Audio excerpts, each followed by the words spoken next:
Across the dusty shelves of forgotten libraries, hidden beneath layers of academic consensus, lies evidence of something extraordinary. Maps that show empires where none should exist. Photographs of buried buildings that challenge everything we know about our recent past. Documents that speak of civilizations erased not by time, but by design. Tonight, we begin a journey into one of history's most compelling mysteries, the lost empire of Tartaria and the great mud flood that may have buried an entire world. Picture yourself standing in the reading room of an ancient cartographic archive. The air smells of old parchment and possibility. Before you spreads a collection of maps spanning 4 centuries, each one telling a different story about the same vast territory.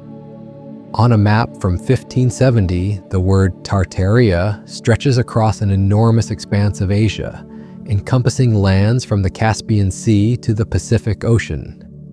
Move forward 200 years, and that same region bears different names, different borders, different rulers.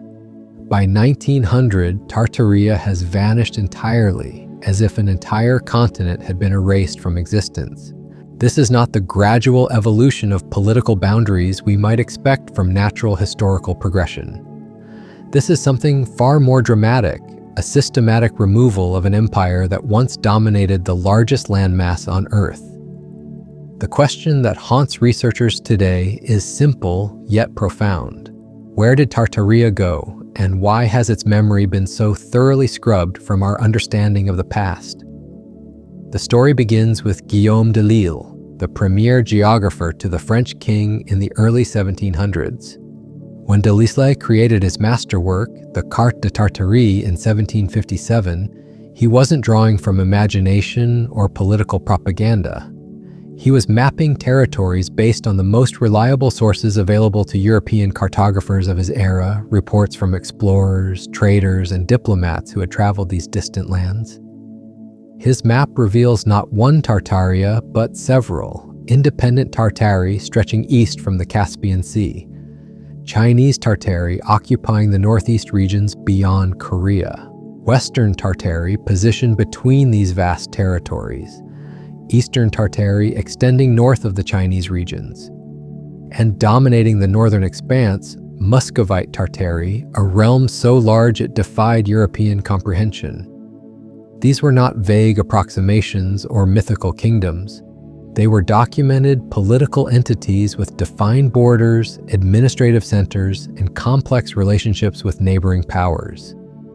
The precision of de Lille's cartography reflects the rigorous standards of 18th century geography, where a mapmaker's reputation depended entirely on the accuracy of his sources.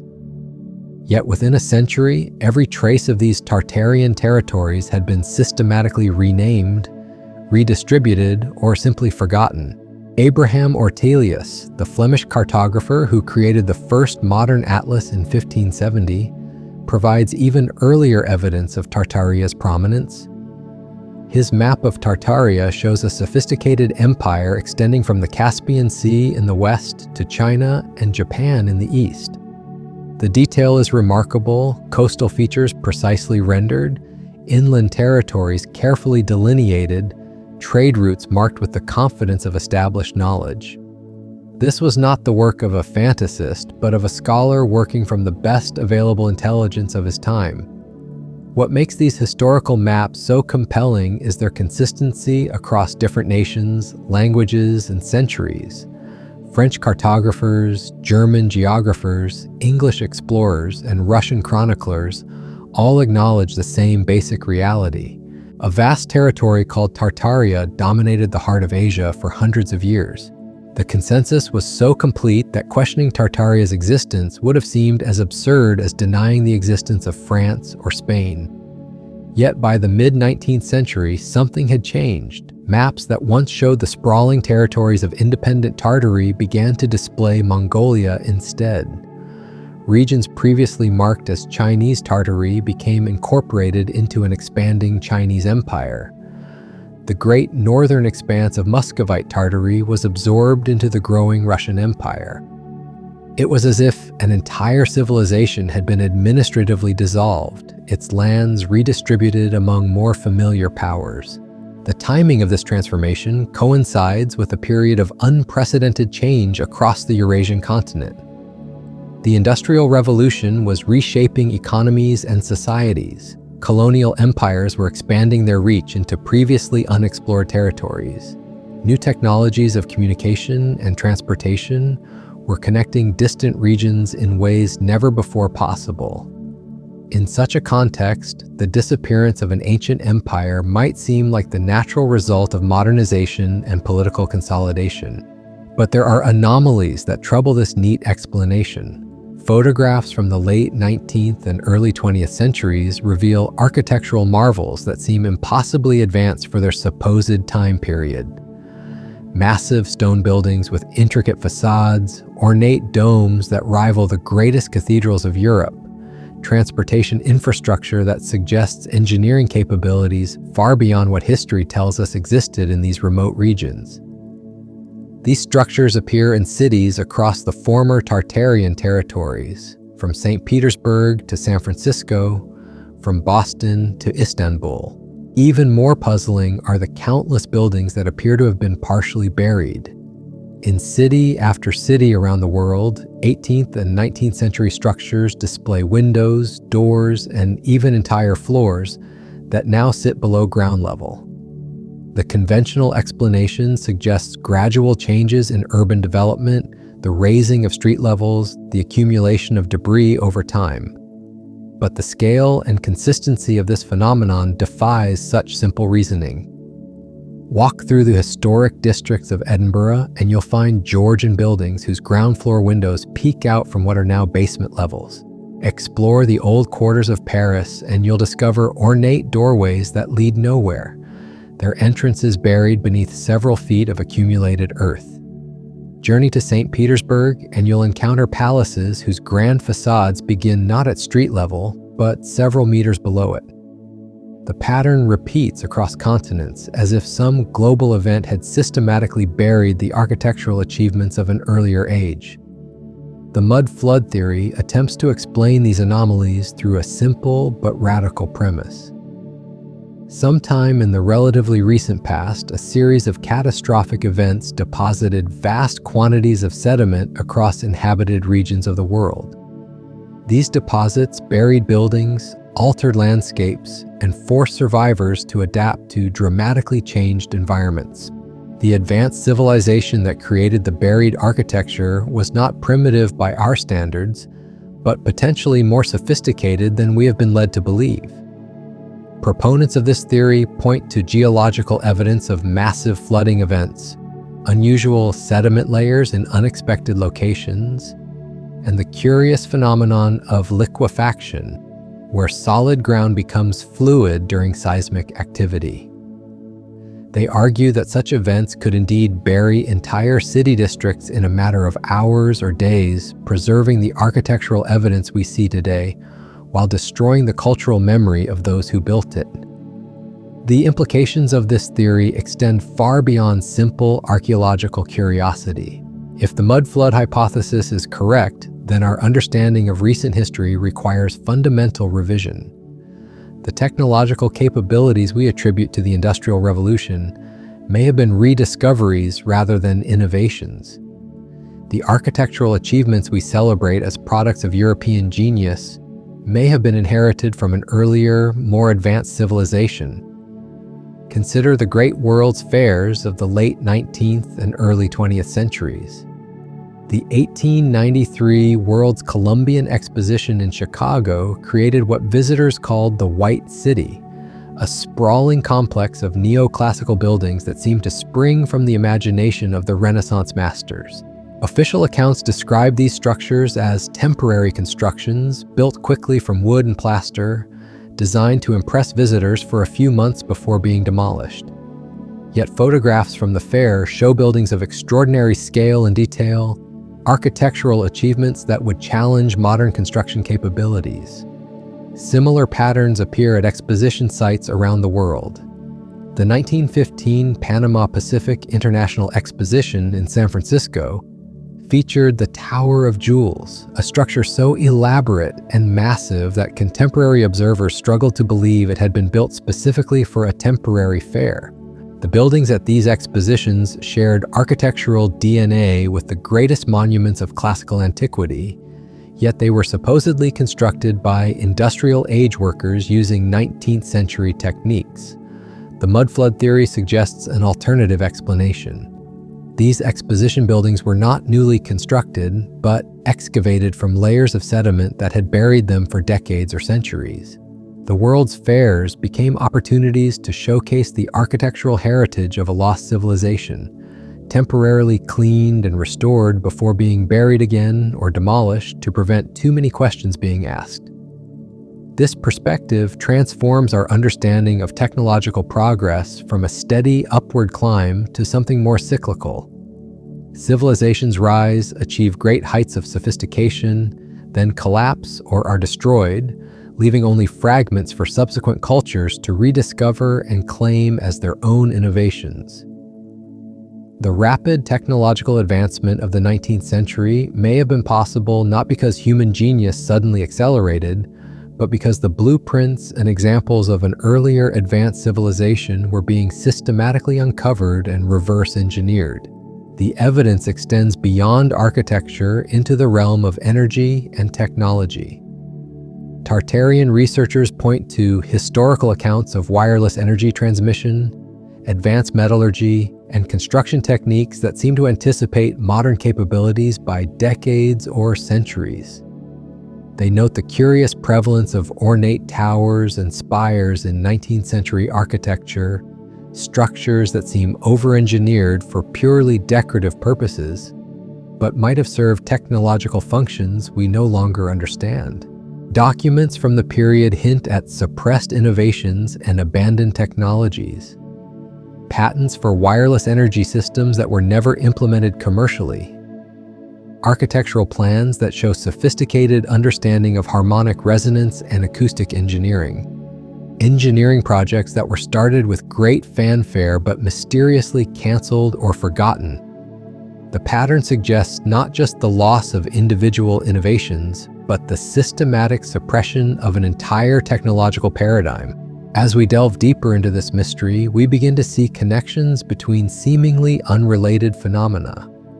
The disappearance of Tartaria from historical maps, the buried buildings that dot the landscape of the modern world, the advanced architecture of temporary exposition buildings, the suppressed technologies of the 19th century. Each piece of evidence, taken alone, might be dismissed as coincidence or misinterpretation, but together they begin to paint a picture of a hidden chapter in human history, a civilization whose achievements have been buried not just by mud and sediment, but by the deliberate rewriting of our collective memory. The photographic record of the 19th century presents us with a paradox that grows more troubling the deeper we examine it. In city after city across the globe, we find images of grand urban landscapes that appear strangely depopulated. Streets that should bustle with the activity of growing industrial centers lie eerily empty. When human figures do appear in these photographs, they seem dwarfed by the monumental architecture surrounding them, creating a visual disconnect that raises uncomfortable questions about the true relationship between these buildings and their supposed inhabitants. Take, for instance, the photographs of major American cities from the 1880s and 1890s. Boston's commercial districts show elaborate stone facades rising several stories, their lower levels clearly visible below the modern street surface. The masonry work displays a level of craftsmanship that seems inconsistent with the rough frontier conditions we associate with 19th century American urban development. The buildings appear weathered, ancient almost, as if they had stood for centuries rather than decades. Similar anomalies appear in photographs from European capitals. Images of St. Petersburg from this period reveal palatial structures whose architectural sophistication rivals anything built during the height of Imperial Russia, yet many of these buildings show clear signs of having been excavated rather than constructed. Dirt and debris cling to their lower stories, and their foundations disappear into accumulated sediment in ways that suggest burial rather than normal urban development. The demographic evidence becomes even more puzzling when we examine population records from these same cities during the same time periods. Official census data often shows surprisingly small populations for urban centers that appear in photographs to possess infrastructure capable of supporting far larger numbers of inhabitants. It's as if these cities were built for populations that no longer existed, or perhaps had never been properly counted in the first place. This pattern extends to transportation infrastructure as well. Photographs from the late 1800s show elaborate railway stations, broad boulevards, and sophisticated urban planning in regions that were supposedly just emerging from frontier conditions. The engineering required for such projects would have demanded massive labor forces, advanced technical knowledge, and significant financial resources. Yet historical accounts of these developments often describe surprisingly rapid construction timelines and remarkably modest budgets. The architectural styles themselves present another layer of mystery. Many of the buildings in these historical photographs display design elements that seem to draw from multiple cultural traditions simultaneously. Gothic Revival features blend with Islamic geometric patterns. Classical European proportions incorporate Asian decorative motifs. Neoclassical facades feature technological elements that wouldn't become common until decades later.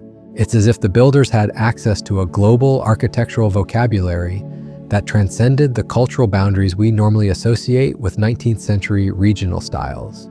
Perhaps most intriguingly, many of these buildings appear to incorporate technologies that official histories claim weren't available at the time of their supposed construction. Elaborate ventilation systems, sophisticated lighting arrangements, and complex acoustic engineering all appear in structures that were allegedly built using primitive industrial-age techniques. The disconnect between the official timeline and the physical evidence becomes increasingly difficult to reconcile. The phenomenon extends beyond individual buildings to entire urban planning schemes. Cities across multi-pollinated development projects that require continents show evidence of coordinated levels of organization and technical capability that seem advanced for their supposed historical periods. Street grids align with astronomical observations, water management systems display sophisticated understanding of hydraulic engineering, and public spaces incorporate acoustic properties that suggest knowledge of sound propagation principles. When we examine the construction techniques evident in these buried and partially buried structures, we encounter materials and methods that challenge conventional historical narratives.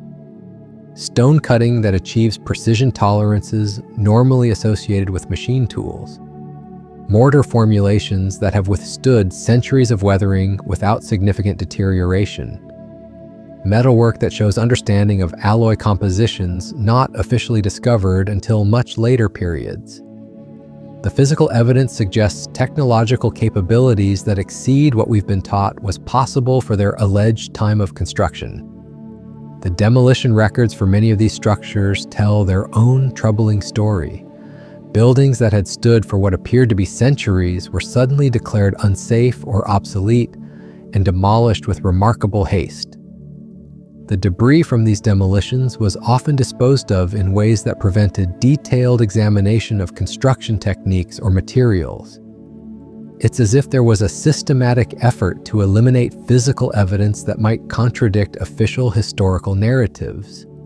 World War I and World War II provided convenient explanations for the destruction of countless historical structures across Europe and Asia. Bombing campaigns certainly did destroy many ancient buildings, but the pattern of destruction often seems curiously selective.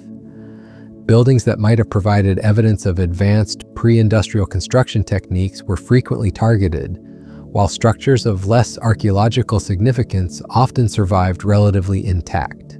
The rebuilding efforts that followed these conflicts present their own mysteries. In many cases, the replacement structures were built using construction techniques that appeared more primitive than those evident in the destroyed buildings. Modern materials and methods were employed to create buildings that seemed less sophisticated than their predecessors. It's as if the knowledge required to maintain the earlier architectural traditions had been lost or deliberately suppressed. Document destruction during these same periods eliminated vast quantities of potentially relevant records.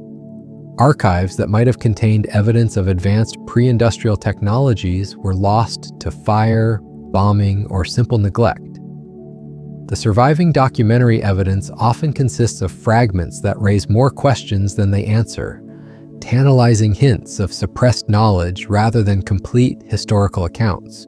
The role of academic institutions in shaping historical narratives becomes particularly relevant when we examine how these anomalies have been addressed by mainstream scholarship. Rather than investigating the technological and architectural inconsistencies that pervade the photographic record, academic historians have generally focused on political and social developments that can be documented through traditional textual sources. The physical evidence that might contradict established timelines has been largely ignored or explained away through increasingly complex theoretical constructs. This selective attention to evidence has created a feedback loop where anomalous data is systematically excluded from serious historical consideration.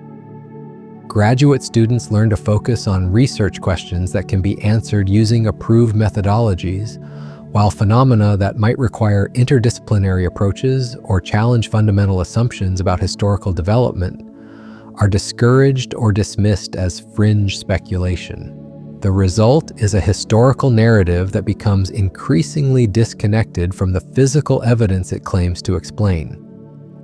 Official histories describe steady technological progress and gradual urban development, while the photographic record shows cities that appear to have been built by civilizations with capabilities far exceeding what those same histories claim was possible for their time periods.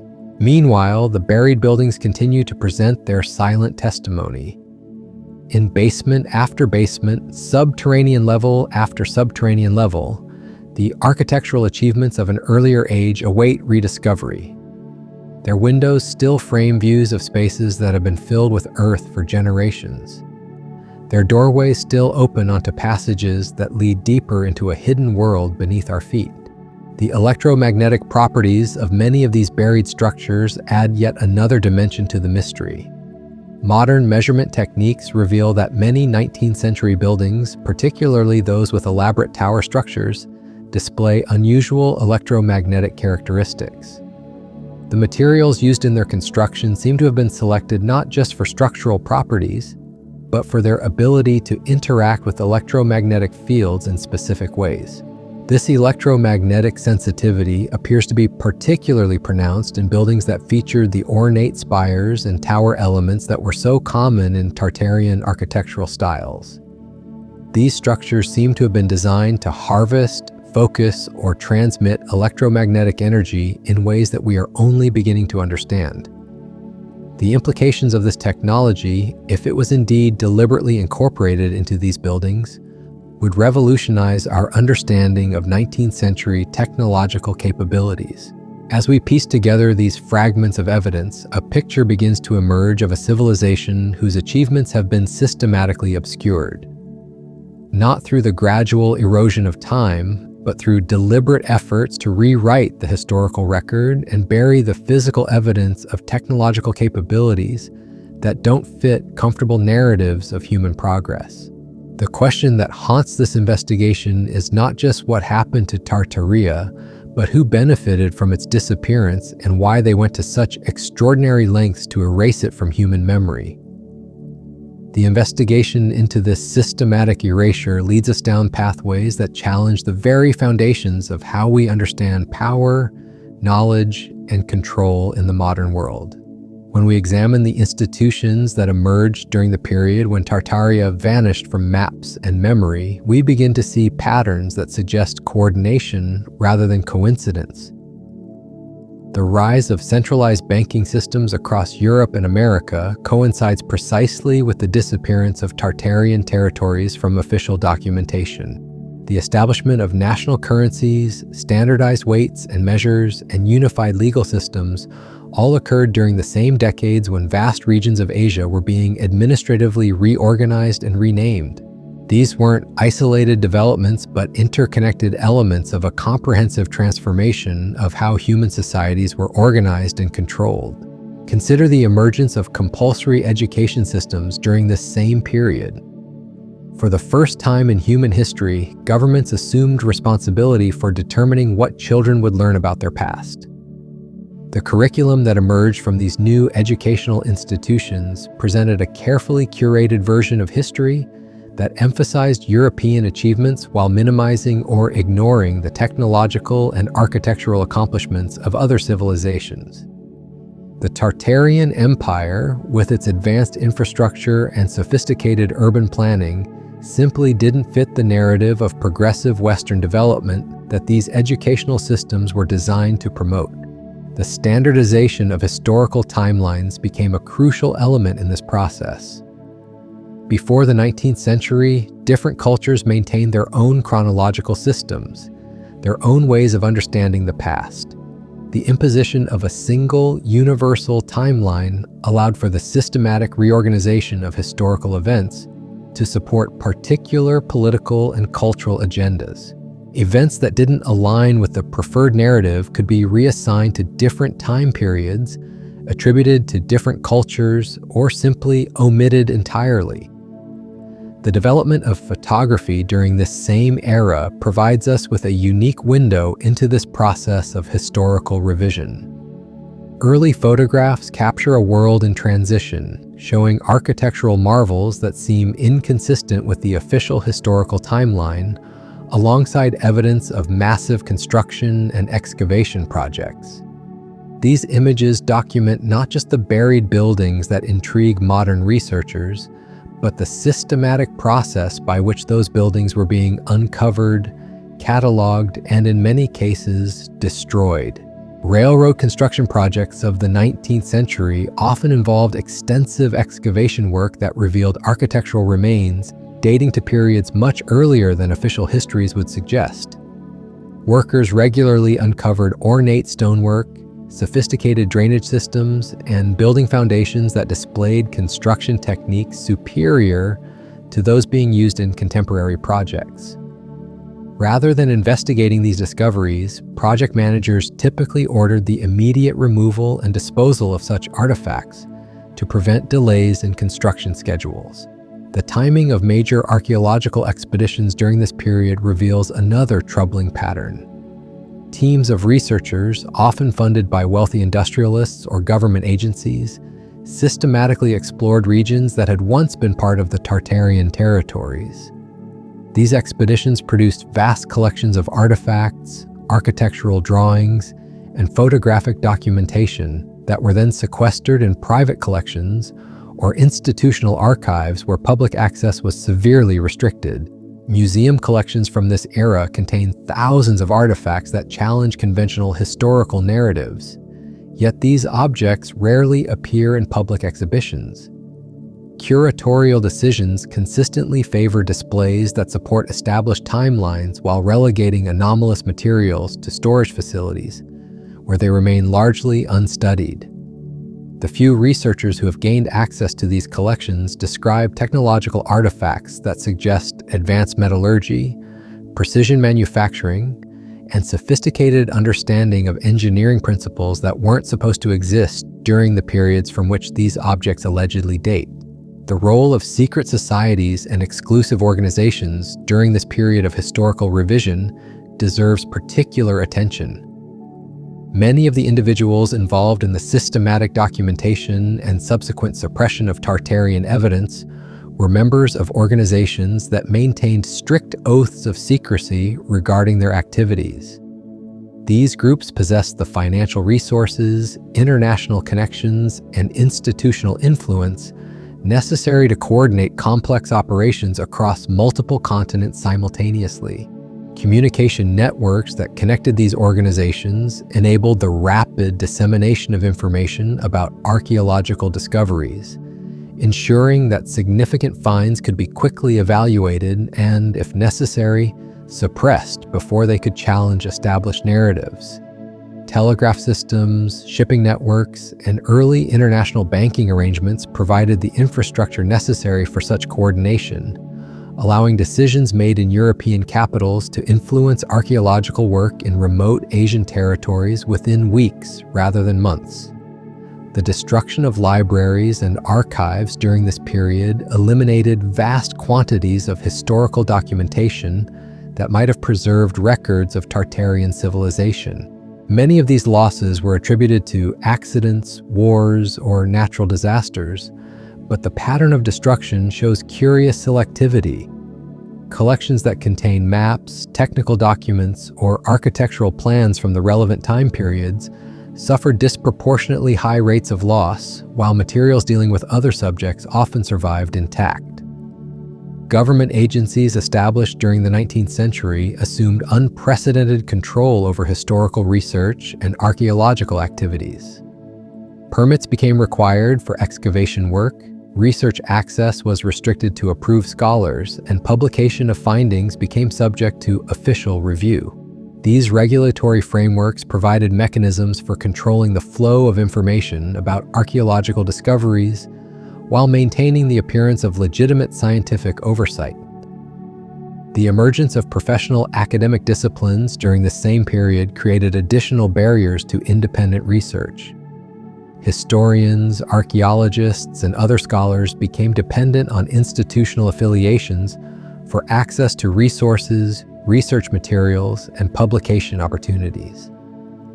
This dependency created powerful incentives for conformity to established narratives while discouraging investigation of anomalous evidence that might threaten professional reputations or institutional relationships. Funding mechanisms for research increasingly favored projects that supported predetermined conclusions rather than genuine inquiry into unresolved questions. Grants and scholarships became available for studies that reinforced conventional timelines, while researchers interested in investigating alternative possibilities found themselves systematically excluded from financial support. This selective funding pattern ensured that academic research would continue to support official historical narratives regardless of contradictory physical evidence. The consolidation of publishing industries during this period provided additional control over the dissemination of historical information. Independent publishers who might have been willing to present alternative perspectives were absorbed by larger corporations with closer ties to government and financial institutions. Editorial policies increasingly favored content that aligned with established academic consensus while rejecting materials that challenged fundamental assumptions about historical development. International conferences and professional associations established during this era created forums for coordinating research agendas and establishing scholarly orthodoxies that transcended national boundaries. These organizations developed standardized methodologies, approved research questions, and acceptable interpretative frameworks that effectively limited the scope of legitimate historical inquiry. Scholars who deviated from these established parameters found themselves marginalized within their professional communities. The legal frameworks that emerged during this period provided mechanisms for protecting institutional control over historical materials while limiting public access to potentially controversial evidence. Copyright laws, property rights, and access restrictions created barriers that prevented independent researchers from examining crucial documents and artifacts. These legal protections remained in effect long after the original justifications for secrecy had supposedly expired. Military involvement in archaeological projects during this period suggests that the suppression of Tartarian evidence was considered a matter of national security rather than simple academic preference. Army engineers participated in excavation projects, military personnel provided security for sensitive sites, and classified research programs investigated technologies recovered from buried structures. The intersection of military and academic interests indicates that the stakes involved in controlling historical narratives extended far beyond scholarly debate. The development of mass media during this period provided unprecedented opportunities for shaping public understanding of historical events. Newspapers, magazines, and early broadcast systems could rapidly disseminate approved versions of archaeological discoveries while marginalizing alternative interpretations. Media ownership patterns ensured that coverage of historical topics would align with the interests of the same financial and political networks involved in suppressing Tartarian evidence. As we trace these interconnected developments across the 19th and early 20th centuries, we begin to understand that the disappearance of Tartaria from human memory was not the result of natural historical processes, but of systematic efforts to rewrite the past. The scale and coordination required for such an undertaking suggests resources and organization that extended far beyond individual institutions or national governments. The question that emerges from this investigation is not simply what happened to the Tartarian Empire, but what other aspects of human history have been similarly obscured. If an advanced civilization that dominated the largest continent on Earth could be erased from collective memory within a few generations, what other achievements, technologies, and cultural developments have been systematically suppressed to maintain particular versions of human progress and development? The mechanical precision required to execute such a comprehensive historical revision reveals itself most clearly when we examine the cartographic record of the late 19th century. Maps produced during this period show a remarkable consistency in how Tartarian territories were systematically subdivided and renamed. The process wasn't random or organic, but followed clear patterns that suggest centralized planning and coordination across multiple mapping agencies and national boundaries. French cartographers working in Algeria discovered extensive ruins during colonial expansion projects that displayed architectural characteristics identical to structures being excavated in former Tartarian territories thousands of kilometers away. British surveyors mapping territories in India encountered similar anomalies, finding evidence of advanced urban planning and sophisticated water management systems that seemed inconsistent with local historical narratives. German engineers working on railroad projects across Eastern Europe regularly uncovered building foundations and infrastructure elements that displayed construction techniques supposedly unknown in those regions during the periods when such structures would have been built. Rather than investigating these parallels, mapping agencies developed standardized procedures for documenting such discoveries that minimize their significance while ensuring consistent reporting across different projects. Archaeological finds were classified as isolated local phenomena rather than evidence of broader cultural connections. Architectural similarities were attributed to coincidental parallel development rather than shared technological traditions. The cumulative effect was to fragment evidence of widespread advanced civilization into disconnected local curiosities that posed no challenge to established historical frameworks. The speed with which new geographical nomenclature was adopted and standardized across different languages and cultures suggests coordination mechanisms that extended beyond normal diplomatic channels. Place names that had persisted for centuries were simultaneously replaced across multiple regions, often with terms that had no apparent connection to local languages or cultural traditions. The new names were quickly adopted by educational institutions, government agencies, and commercial organizations, creating the impression that these changes reflected natural linguistic evolution rather than imposed administrative decisions. Telegraph networks played a crucial role in coordinating these naming conventions across vast distances. Messages could be transmitted between mapping agencies in different countries within days, allowing for real-time coordination of cartographic changes. The same communication systems that facilitated international commerce and diplomacy also enabled the systematic revision of geographical knowledge on an unprecedented scale. Banking networks that emerged during this period provided the financial infrastructure necessary for coordinating complex international projects. The same institutions that funded railroad construction, mining operations, and colonial expansion also financed archaeological expeditions, mapping surveys, and educational initiatives. This convergence of financial interests ensured that discoveries made to across multiple continents simultaneously. The role in one region could be rapidly evaluated and respond of international exhibitions, and World's Fairs in this process deserves particular attention. These events brought together architects, engineers, and cultural leaders from around the world, providing opportunities for coordinating approaches to historical presentation and architectural interpretation.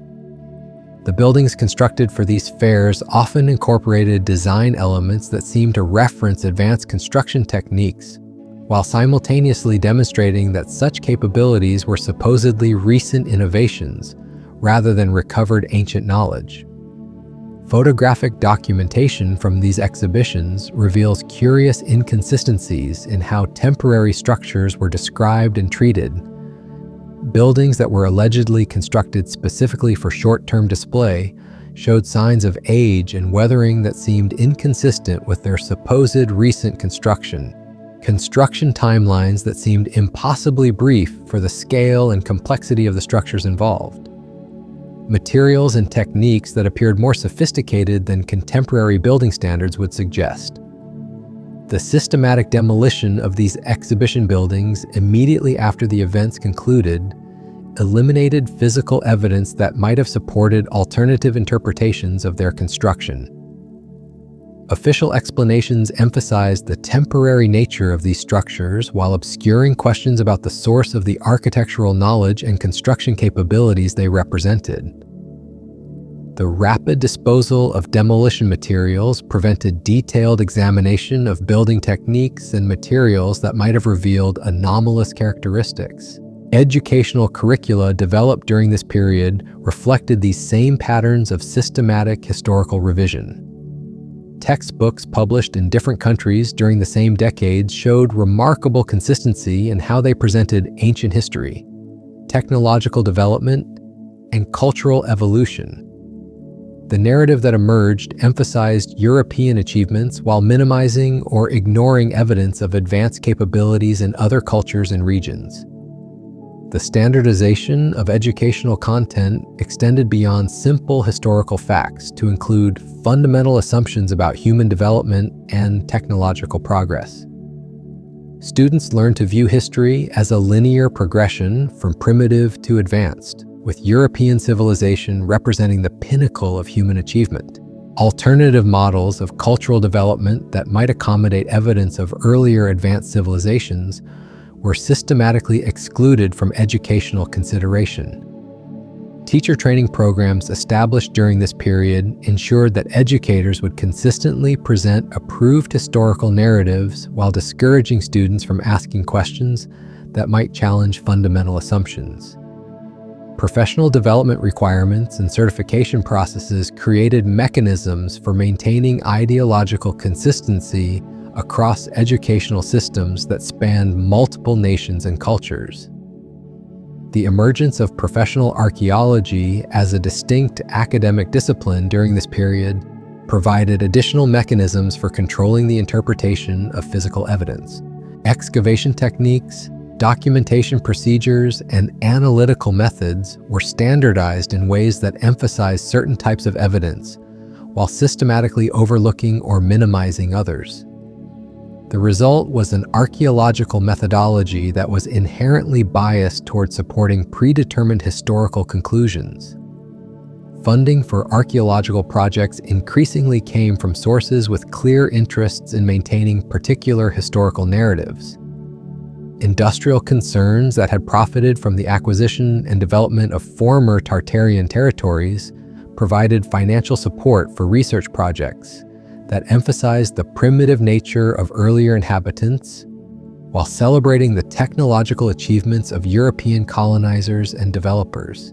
This funding pattern ensured that archaeological research would continue to support the interests of those who had benefited from historical revision. The development of photography during this period provided unprecedented documentation of the historical revision process itself.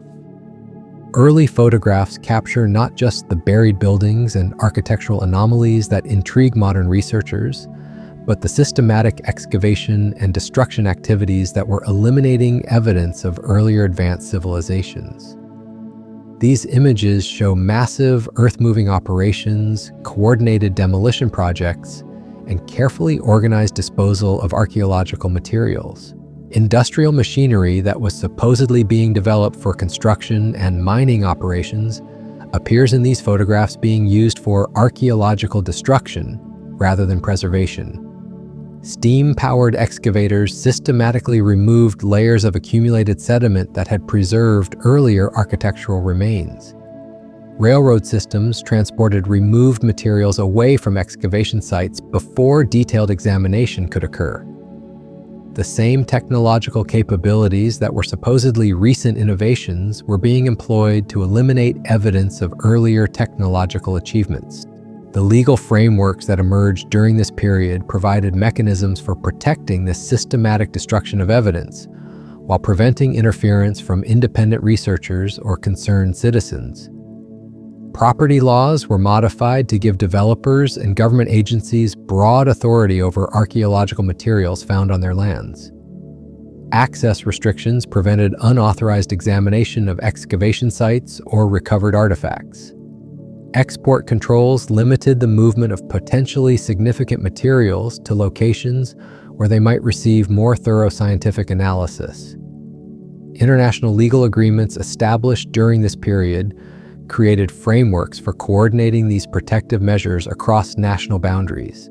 Treaties that ostensibly addressed other issues included provisions that effectively facilitated the suppression of archaeological evidence that might challenge established historical narratives. Diplomatic immunity provisions protected individuals involved in sensitive archaeological work from local legal challenges that might otherwise have exposed their activities to public scrutiny. The consolidation of museum collections during this period created centralized repositories for potentially controversial archaeological materials, while simultaneously limiting public access to such evidence.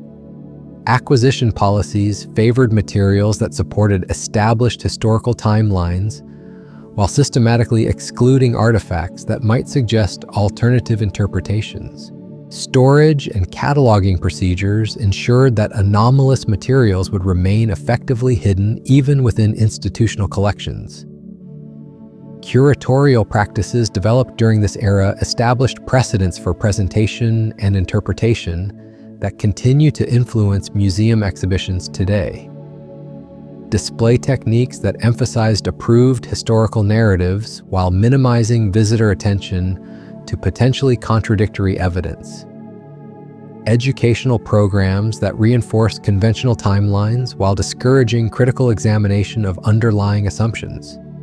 Research policies that limited scholarly access to controversial materials while facilitating studies that supported institutional positions.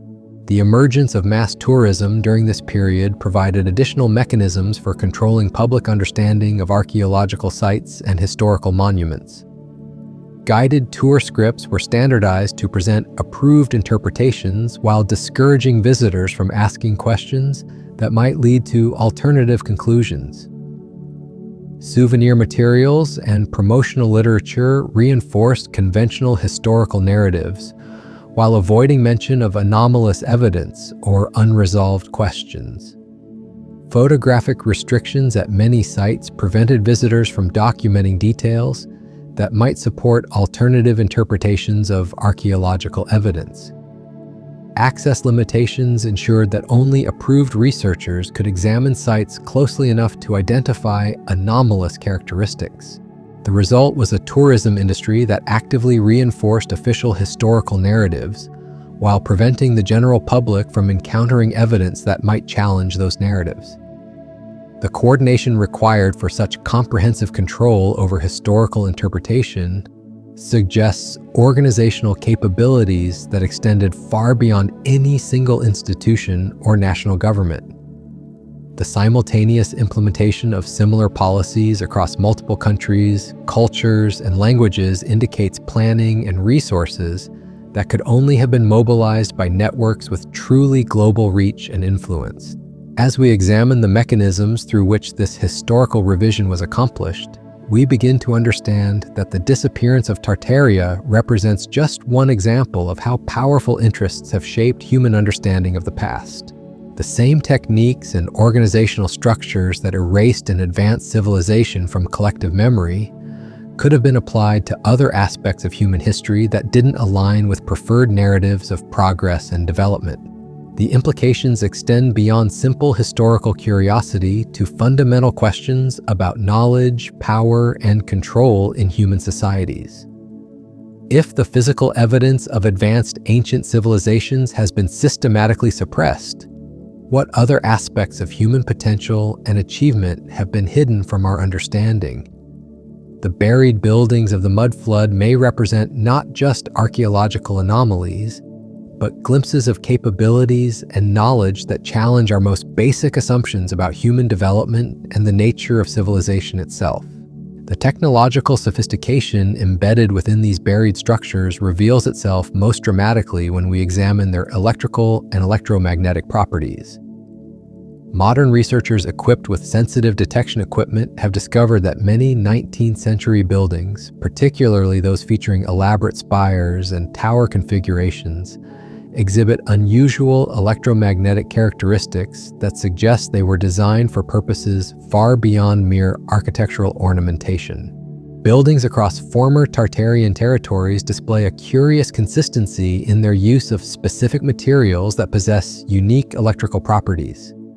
Certain types of stone, metal alloys, and mortar formulations appear repeatedly in structures separated by thousands of kilometers, as if the builders were following standardized technical specifications rather than regional construction traditions. When subjected to electromagnetic field analysis, these materials demonstrate conductivity patterns and resonance frequencies that seem deliberately engineered rather than accidentally achieved. The positioning of these structures within urban environments reveals another layer of systematic planning.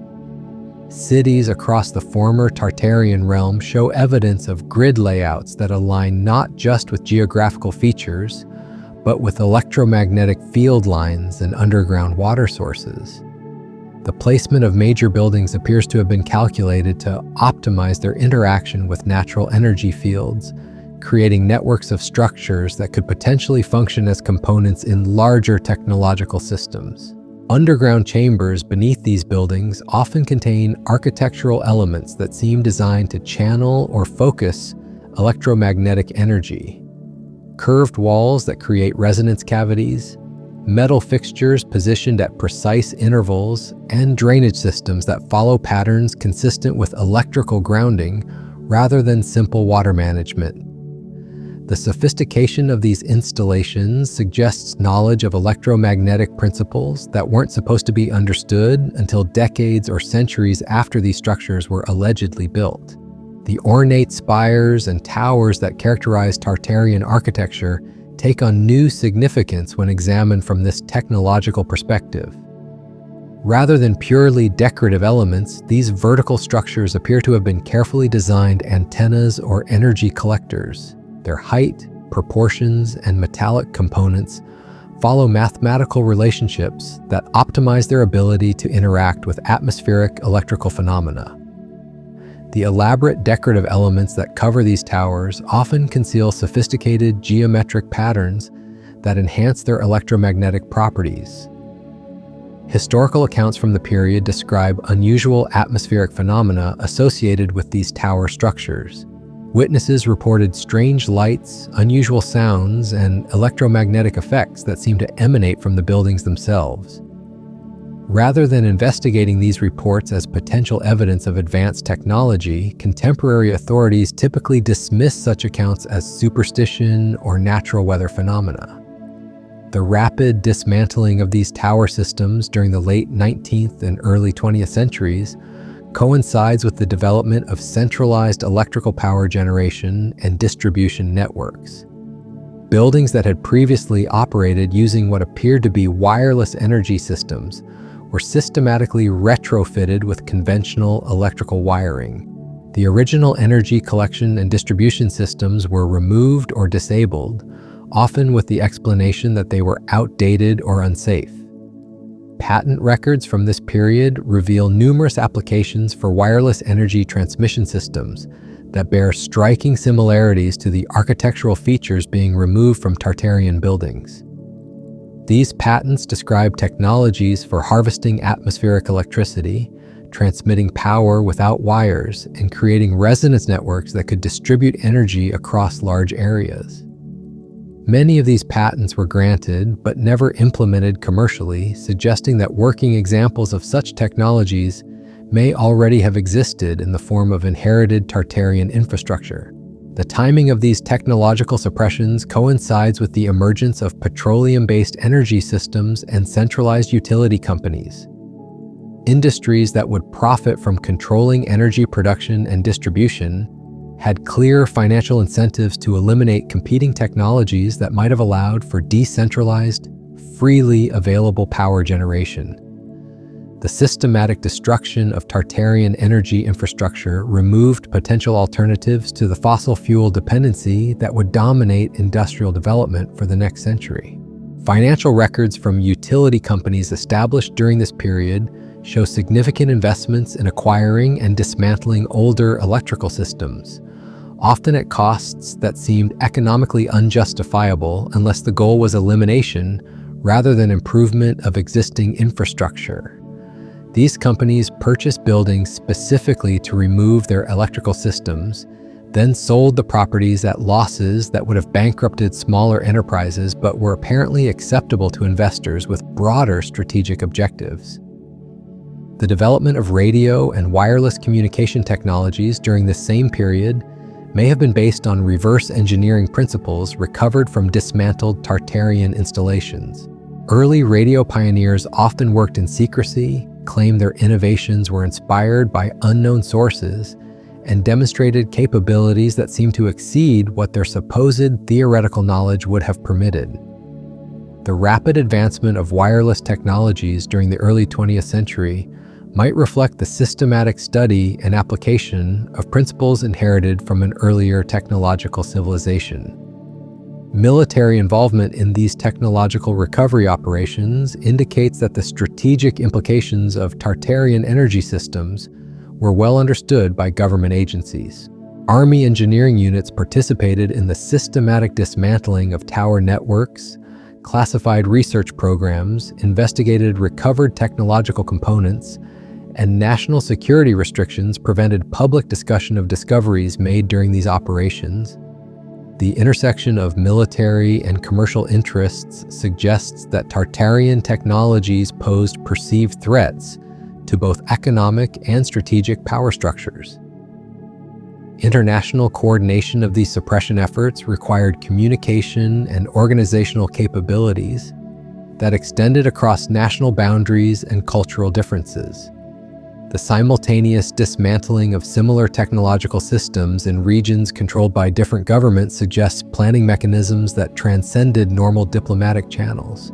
Private networks of industrialists, financiers, and technical specialists appear to have coordinated activities that individual national governments might not have been able to accomplish independently. The educational implications of technological suppression extended beyond simple historical revision to fundamental questions about human understanding of natural phenomena. Scientific curricula developed during this period emphasized theoretical models that discouraged investigation of alternative energy sources while promoting dependency on centralized power generation systems. Students learned to view electromagnetic phenomena as complex subjects requiring specialized equipment and institutional resources, rather than natural forces that could be harnessed through appropriate architectural design. Research institutions established during this period received funding specifically to develop technologies that would replace rather than improve upon inherited Tartarian systems. University programs focused on creating new solutions to energy and communication challenges while systematically ignoring evidence that such challenges might already have been solved by earlier civilizations. The result was technological development that deliberately avoided paths that might have led to rediscovering suppressed capabilities. The social implications of energy system transitions affected entire populations in ways that most people never understood. Communities that had previously enjoyed access to freely available power found themselves dependent on utility companies that could control access and pricing. The shift from architectural energy systems to centralized distribution networks created new forms of economic dependency while eliminating technologies that might have supported more autonomous community development. Urban planning principles that emerged during this period reflected these technological transitions by emphasizing designs that were compatible with centralized utility systems, while discouraging architectural approaches that might have supported energy independence. Building codes were modified to require connections to centralized power grids, while prohibiting or restricting construction techniques that might have enabled buildings to generate their own electricity. Zoning regulations separated residential, commercial, and industrial areas in ways that made community-scale energy systems impractical while facilitating centralized distribution networks. The environmental consequences of these technological choices became apparent only decades later when the full impact of fossil fuel dependency became understood. The suppression of Tartarian energy technologies may have redirected human civilization toward a development path that was inherently unsustainable, trading short-term economic control for long-term environmental degradation. Alternative energy sources that might have prevented industrial pollution were eliminated in favor of systems that concentrated wealth and power while externalizing environmental costs. Medical records from regions where Tartarian energy systems were dismantled suggest that the transition to conventional electrical systems may have had unexpected health consequences. Populations that had previously lived in environments shaped by architectural electromagnetic systems experienced increased rates of certain types of illness following the installation of conventional power grids. While correlation doesn't prove causation, the timing and geographical distribution of these health changes raise questions about the biological effects of different electrical technologies. The psychological impact of losing access to advanced inherited technologies may have contributed to cultural trauma that persisted for generations. Communities that had grown up surrounded by architectural marvels and sophisticated energy systems found themselves living in environments that seemed diminished and constrained by comparison. The collective memory of lost capabilities may have created a sense of cultural decline that influenced social development long after the original technologies had been forgotten. Archaeological evidence continues to emerge from construction and renovation projects that encounter the remains of Tartarian technological systems. Workers regularly discover unusual electrical installations, sophisticated mechanical systems, and architectural elements that seem inconsistent with conventional historical timelines. Rather than investigating these discoveries, project managers typically order their immediate removal and disposal to prevent delays in construction schedules. The fragmented nature of surviving evidence makes comprehensive understanding of Tartarian technologies difficult to achieve, but the consistency of anomalous findings across multiple sites and regions suggests that these discoveries represent components of technological systems that were once far more extensive and sophisticated than surviving remnants might initially suggest. Modern attempts to reverse engineer principles from recovered Tartarian components have yielded intriguing results that hint at the capabilities these systems might once have possessed. Researchers working with fragments of original materials have demonstrated energy collection and transmission effects that exceed the performance of conventional technologies. But the incomplete nature of available examples prevents full reconstruction of operational systems. The legal and regulatory frameworks that currently govern research into alternative energy technologies continue to reflect priorities established during the period when Tartarian systems were being suppressed. Patent laws, safety regulations, and research funding policies create barriers that discourage investigation of approaches that might lead toward rediscovering suppressed capabilities. The same institutional structures that eliminated Tartarian technologies continue to shape technological development in ways that favor centralized, controllable systems over distributed, autonomous alternatives. As we examine the evidence of technological suppression alongside the architectural and cartographic anomalies that originally drew attention to the Tartarian mystery, we begin to understand that what was lost may have been far more significant than simply an advanced civilization. The systematic elimination of inherited technologies may have redirected the entire trajectory of human development, trading sustainable, decentralized capabilities for systems that concentrate power while creating dependency and environmental degradation. The implications extend beyond historical curiosity to urgent questions about alternative paths that human civilization might have followed if Tartarian technologies had been preserved and developed, rather than suppressed and destroyed. In a world facing energy crises and environmental challenges that threaten the sustainability of current technological approaches, understanding what was lost becomes more than academic interest. It becomes a question of survival and the possibility of recovering capabilities that might offer solutions to problems that current technologies seem unable to resolve. The buried buildings that first drew attention to the mud flood mystery may represent not just architectural curiosities, but the physical remains of a technological infrastructure that could have supported human civilization along entirely different developmental pathways. Beneath the accumulated sediment and deliberate destruction lies evidence of what might have been, and perhaps what might yet be recovered, if we possess the wisdom to recognize its value and the courage to pursue its restoration.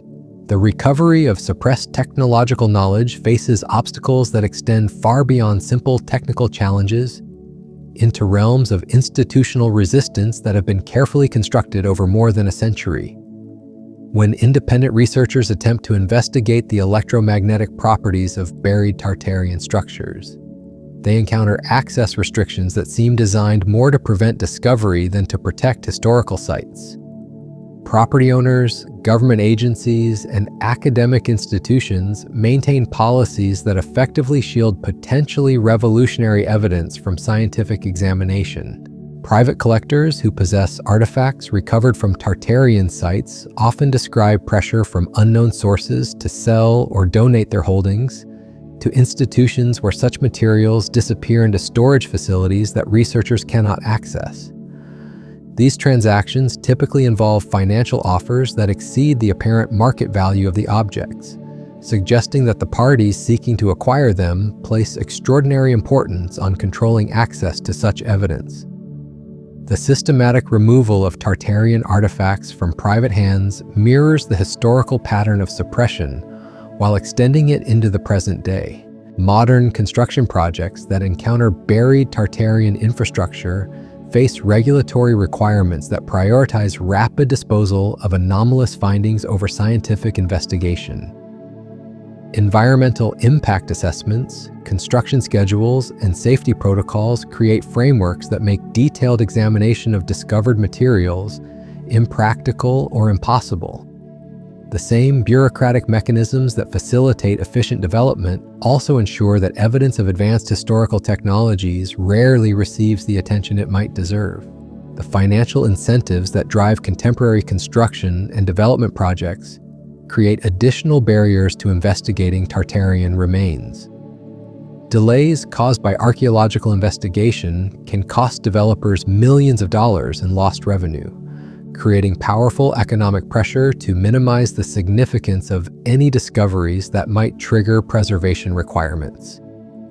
Insurance policies, construction loans, and project financing arrangements often include provisions that penalize delays caused by historical discoveries, ensuring that such findings will be treated as obstacles rather than opportunities for advancing human knowledge. Educational institutions that might otherwise be expected to lead investigations into Tartarian technologies face their own constraints that limit their ability to pursue such research. University funding increasingly depends on corporate partnerships and government grants that favor research directions aligned with established commercial and strategic interests. Faculty members who express interest in investigating suppressed technologies often find themselves excluded from funding opportunities, while their career advancement becomes dependent on conformity to approved research agendas. The peer review process that governs academic publication creates additional filtering mechanisms that prevent research into Tartarian technologies from reaching scholarly audiences. Editorial boards composed of specialists trained within conventional frameworks systematically reject submissions that challenge fundamental assumptions about historical and technological development. The result is an academic environment where evidence of advanced historical capabilities cannot gain the serious consideration necessary for proper scientific evaluation. Professional archaeological organizations maintain standards and practices that effectively exclude investigation of Tartarian sites and artifacts from legitimate scientific consideration.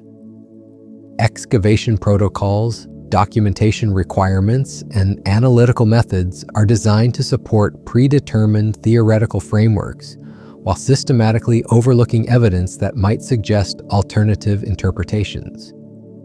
The bureaucratic structures of professional archaeology create institutional momentum that perpetuates historical narratives regardless of contradictory physical evidence.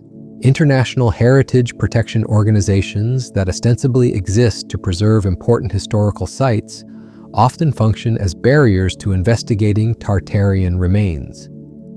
World Heritage designations, cultural protection treaties, and international preservation agreements create legal frameworks that can be used to prevent examination of sites that might yield evidence of suppressed technologies. These protective measures, while justified by legitimate conservation concerns, also provide mechanisms for controlling access to potentially revolutionary discoveries.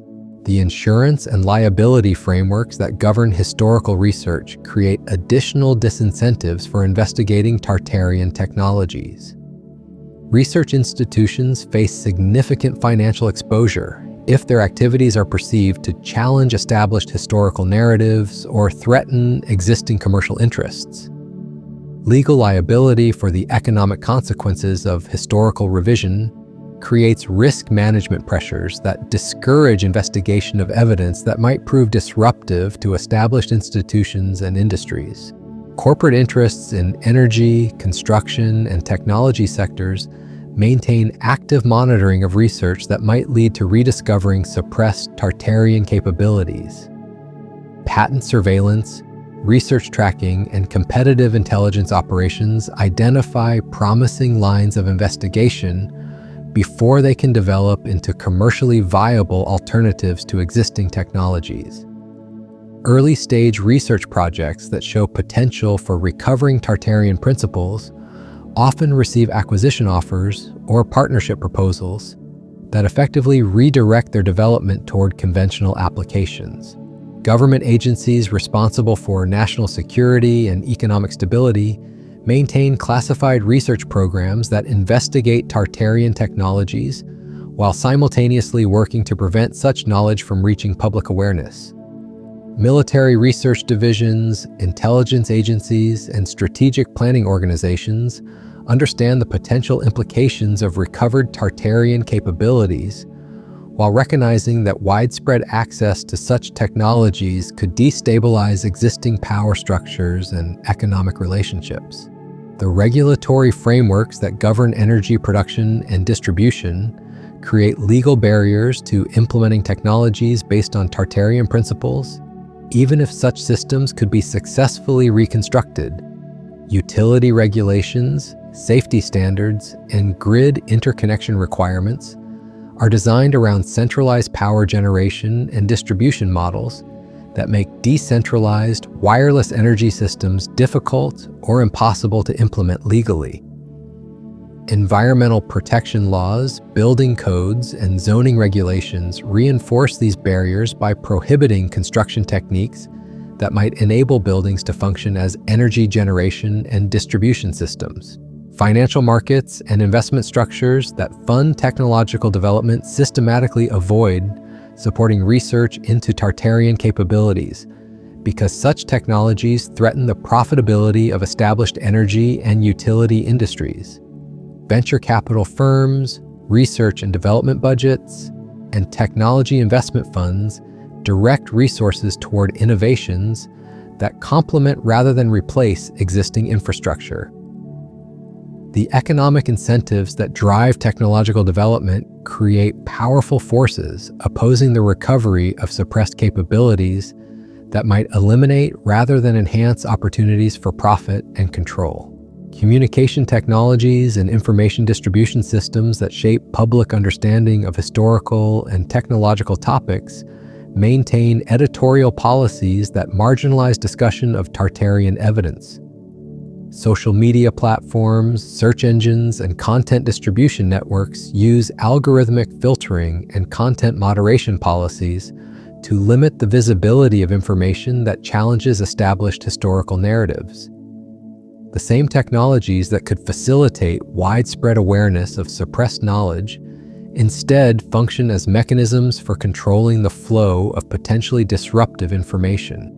Educational technology and online learning platforms that increasingly influence how students learn about history and science embed the same biases and limitations that characterize traditional educational institutions. Curriculum development, content creation, and assessment methodologies reflect established academic orthodoxies while systematically excluding alternative perspectives that might encourage investigation of suppressed technologies.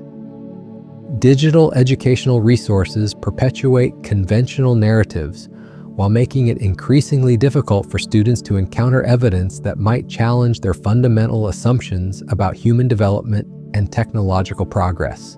The psychological and social pressures that influence individual researchers create additional barriers to investigating Tartarian technologies that extend beyond formal institutional constraints. Professional reputation, career advancement, and social acceptance within academic and technical communities depend on conformity to established norms and expectations. Researchers who express interest in investigating suppressed technologies often face social isolation, professional marginalization, and personal ridicule that can be more effective than formal censorship in preventing such research from proceeding. Family pressures, financial obligations, and personal security concerns create practical constraints that limit the willingness of qualified researchers to pursue investigations that might threaten their professional standing or personal safety. The economic dependency that characterizes modern professional life makes it difficult for individuals to risk their careers by challenging established institutions and powerful interests that benefit from maintaining current technological and economic arrangements. The cumulative effect of these multiple layers of constraint creates an environment where evidence of advanced Tartarian technologies remains hidden, not through active conspiracy, but through the convergent interests of numerous institutions and individuals who benefit from maintaining existing arrangements. The suppression of Tartarian knowledge continues not because of coordinated efforts by secret organizations, but because modern society has developed institutional structures and incentive systems that automatically filter out information and capabilities that might threaten established power relationships. Yet despite these formidable obstacles, evidence of Tartarian technologies continues to emerge through construction projects, private research, and independent investigation. Each new discovery adds to the accumulated weight of evidence suggesting that human civilization once possessed capabilities that exceed our current understanding. The consistency of anomalous findings across multiple sites, regions, and types of evidence creates a pattern that becomes increasingly difficult to dismiss or explain away through conventional interpretations. The technological capabilities suggested by Tartarian evidence offer potential solutions to energy, environmental, and social challenges that current technologies seem unable to address effectively.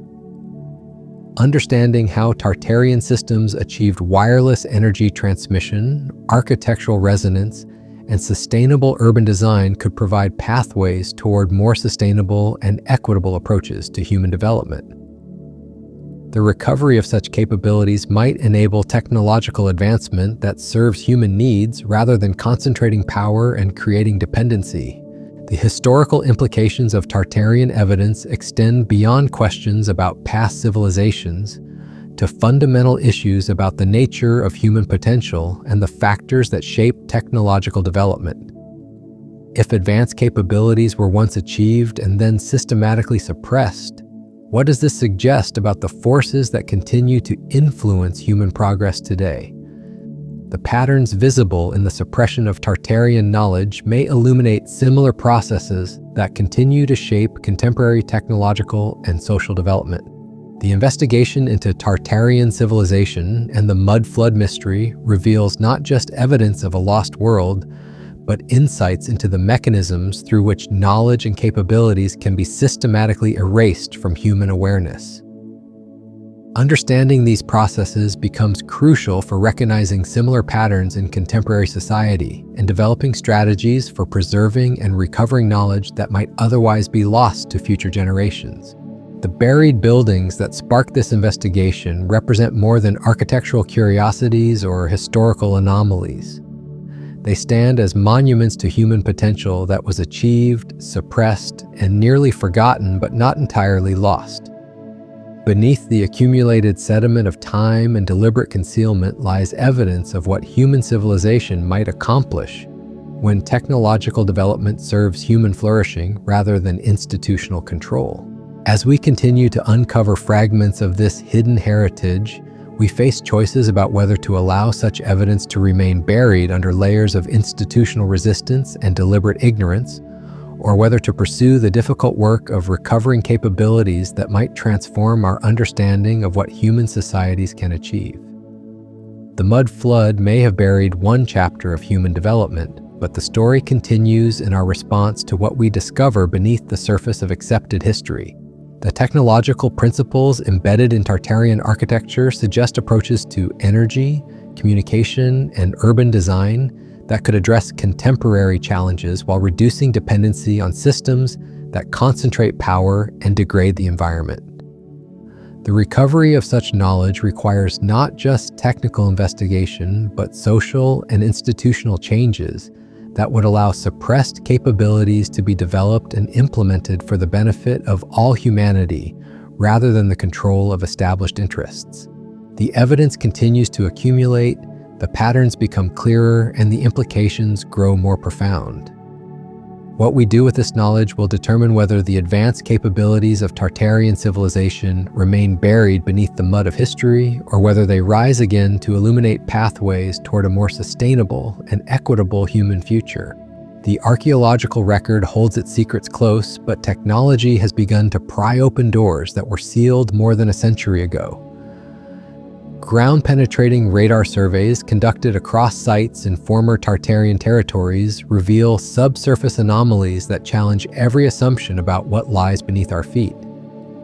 These electromagnetic signatures show geometric patterns too regular to be natural, too extensive to be coincidental, and too sophisticated to match the primitive construction methods we've been taught characterize these regions during the supposed periods of their creation. Deep beneath the streets of cities from St. Petersburg to San Francisco, radar imaging detects vast networks of interconnected chambers that extend far beyond the basements and utility tunnels of modern urban infrastructure. These subsurface voids follow geometric patterns that suggest systematic planning on a scale that would challenge contemporary engineering capabilities. The chambers align with astronomical orientations, connect through precisely calculated angles, and maintain consistent proportions across distances that span entire metropolitan areas. When drilling equipment finally penetrates these buried spaces, the discoveries consistently contradict official historical timelines.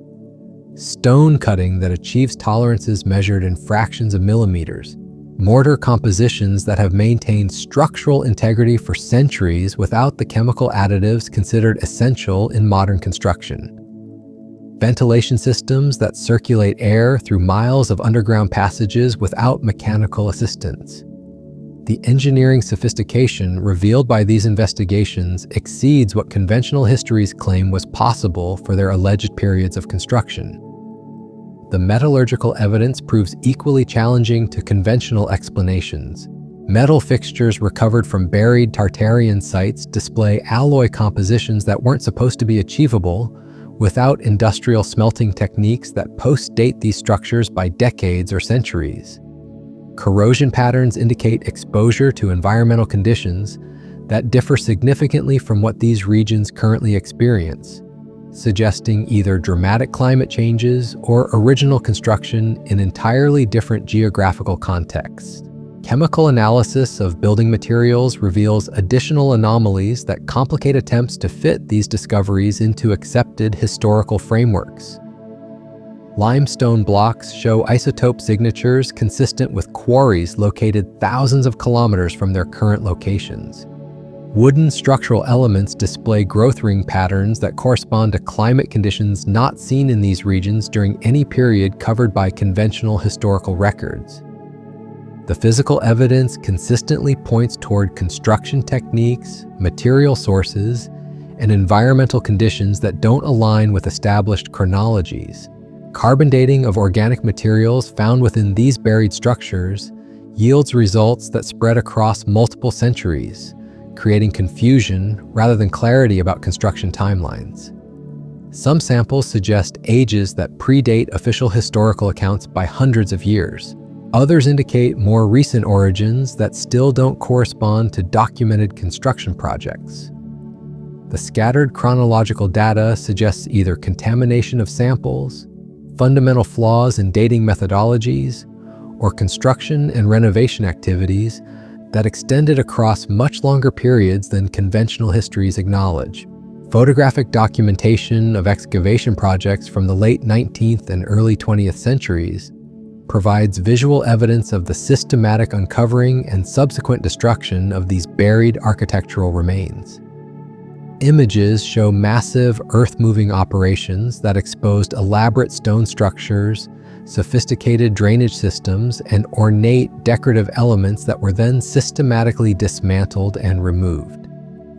The photographic record documents not preservation efforts, but deliberate elimination of evidence that might have challenged established historical narratives. Contemporary witnesses to these excavation projects left written accounts that describe discoveries far more extensive and sophisticated than official reports acknowledged. Personal journals, private correspondence, and newspaper articles from local publications describe architectural marvels that seemed inconsistent with their supposed historical context. These eyewitness accounts were systematically excluded from official archaeological records, dismissed as exaggeration or misunderstanding by observers lacking technical expertise. The pattern of selective documentation appears across multiple excavation sites in different countries and time periods, suggesting coordinated efforts to control information about significant archaeological discoveries. Official reports consistently minimize the importance of findings while emphasizing interpretations that supported established historical frameworks. Alternative explanations that might have acknowledged advanced capabilities in earlier periods were systematically excluded from scientific consideration. Railroad construction projects of this era regularly encountered buried architectural remains that exceeded the engineering capabilities supposedly available during their alleged construction periods. Track-laying operations exposed foundation systems that demonstrated sophisticated understanding of load distribution, drainage management, and seismic stability. Rather than investigating these discoveries as evidence of advanced historical engineering, railroad companies typically ordered immediate removal and disposal of such materials to prevent construction delays. Mining operations in former Tartarian territories uncovered similar evidence of sophisticated underground construction that seemed inconsistent with the primitive mining techniques attributed to earlier periods. Shaft excavations revealed elaborate tunnel systems with precise geometric layouts, advanced ventilation designs, and structural engineering that exceeded contemporary mining capabilities. These discoveries were typically classified as natural cave systems or abandoned workings from unknown periods, rather than evidence of advanced historical engineering. Urban renewal projects throughout the 20th century provided numerous opportunities for investigating buried Tartarian structures, but institutional priorities consistently favored rapid development over archaeological investigation. Building demolitions regularly exposed subsurface architectural elements that displayed construction techniques superior to those being used in replacement structures. Rather than studying these discoveries as evidence of lost capabilities, development projects typically proceeded with minimal documentation and immediate disposal of anomalous materials. The legal frameworks governing archaeological discoveries in urban environments create systematic bias against investigating evidence that might challenge established historical narratives.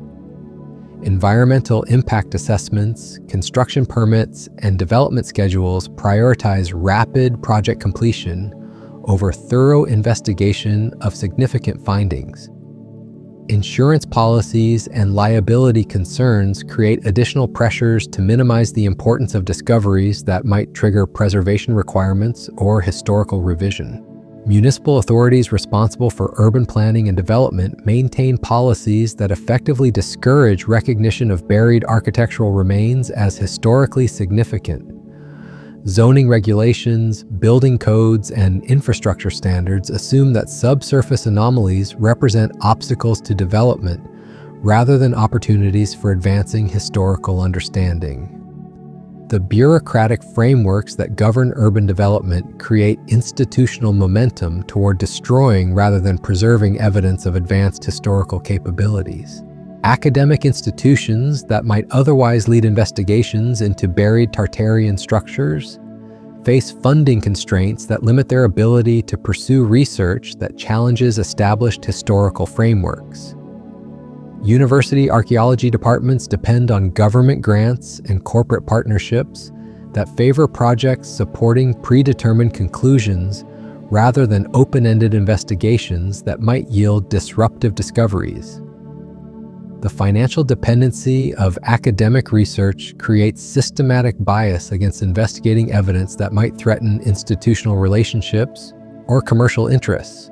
Professional archaeological organizations maintain excavation standards and documentation procedures that effectively filter out evidence inconsistent with established chronologies. Field methodology emphasizes recovering artifacts that fit predetermined cultural sequences while systematically overlooking materials that might suggest alternative interpretations. The peer review processes that govern publication of archaeological research create additional barriers to disseminating discoveries that challenge fundamental assumptions about historical development. International heritage protection agreements that ostensibly preserve important archaeological sites often function as mechanisms for controlling access to potentially revolutionary discoveries. World Heritage designations and cultural protection treaties create legal frameworks that can prevent investigation of sites that might yield evidence challenging established historical narratives. These protective measures provide cover for restricting access to discoveries that might prove disruptive to existing institutional and commercial arrangements. The insurance and liability frameworks that govern archaeological research create powerful disincentives for investigating discoveries that might challenge established historical narratives or threaten existing economic interests. Research institutions face significant financial exposure if their activities are perceived as threatening to established industries or institutional relationships. Risk management considerations often outweigh scientific curiosity when potentially disruptive discoveries are encountered during archaeological investigations. Corporate monitoring of archaeological research ensures that discoveries with potential commercial implications are identified and controlled before they can develop into challenges to existing technological or economic arrangements. Patent surveillance systems track research that might lead to recovering suppressed capabilities, while acquisition strategies redirect promising investigations toward applications that complement rather than threaten established industries. Government agencies responsible for national security maintain classified programs that investigate archaeological discoveries with potential strategic implications, while simultaneously working to prevent public awareness of such findings. Military research divisions understand the potential consequences of recovered historical technologies, while recognizing that widespread access to advanced capabilities could destabilize existing power structures and strategic relationships. The cumulative effect of these institutional constraints creates an environment where evidence of advanced Tartarian civilization remains effectively suppressed not through coordinated conspiracy, but through convergent institutional interests that benefit from maintaining established arrangements. The systematic exclusion of disruptive evidence occurs through routine bureaucratic processes that automatically filter out information challenging fundamental assumptions about human development and technological progress. Yet despite these formidable obstacles, evidence continues to accumulate through independent research, construction discoveries, and technological advances that make suppressed information increasingly difficult to contain. Each new finding adds to the weight of evidence suggesting that human civilization once achieved capabilities that exceed our current understanding, and that these achievements were systematically suppressed rather than lost through natural historical processes. The implications extend beyond simple historical curiosity to fundamental questions about the forces that continue to shape technological development and social organization. If advanced capabilities were once achieved and then deliberately suppressed, what does this reveal about the mechanisms through which human potential is constrained and directed? The patterns visible in the suppression of Tartarian knowledge may illuminate similar processes that continue to influence contemporary technological and social development. Modern attempts to reverse engineer principles from recovered Tartarian components have yielded results that hint at capabilities far exceeding what conventional technologies can achieve. Independent researchers working with fragments of original materials have demonstrated energy collection and transmission effects that challenge fundamental assumptions about the limitations of historical technological development. The incomplete nature of available samples prevents full reconstruction of operational systems, but the demonstrated capabilities suggest that complete Tartarian technologies might offer solutions to contemporary challenges that current approaches seem unable to address. The electromagnetic properties of Tartarian building materials continue to reveal sophisticated understanding of energy manipulation that wasn't supposed to exist during the periods when these structures were allegedly constructed.